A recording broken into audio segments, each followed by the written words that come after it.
Hi everyone, welcome to my channel. ఇవాల్టి recipe kuska rice. దీనికోసం ముందుగా కుక్కర్లో 2 టీ స్పూన్ల ఆయిల్, 1 టీ స్పూన్ నెయ్యి వేసి చెక్క, లవంగ, యాలకులు, బిర్యానీ ఆకు, అనాస పువ్వు వేసి వేయించండి.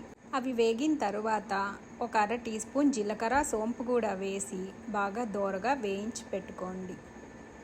అవి కూడా వేగిన తర్వాత 1 కప్పు ఉల్లిపాయ ముక్కలు, 5 పచ్చిమిరపకాయ ముక్కల్ని వేసి బాగా వేయించండి.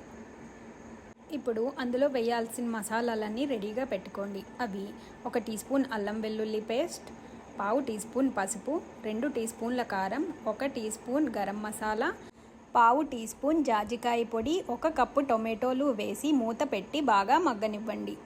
టొమాటోలు బాగా మగ్గిన తర్వాత కొత్తిమీర, పుదీనా వేసి బాగా కలుపుకొని 1 కప్పు పెరుగు కూడా వేసి బాగా కలపండి. సరిపడా ఉప్పు వేసి మూత పెట్టి ఇంకొంచెం సేపు మగ్గనివ్వండి.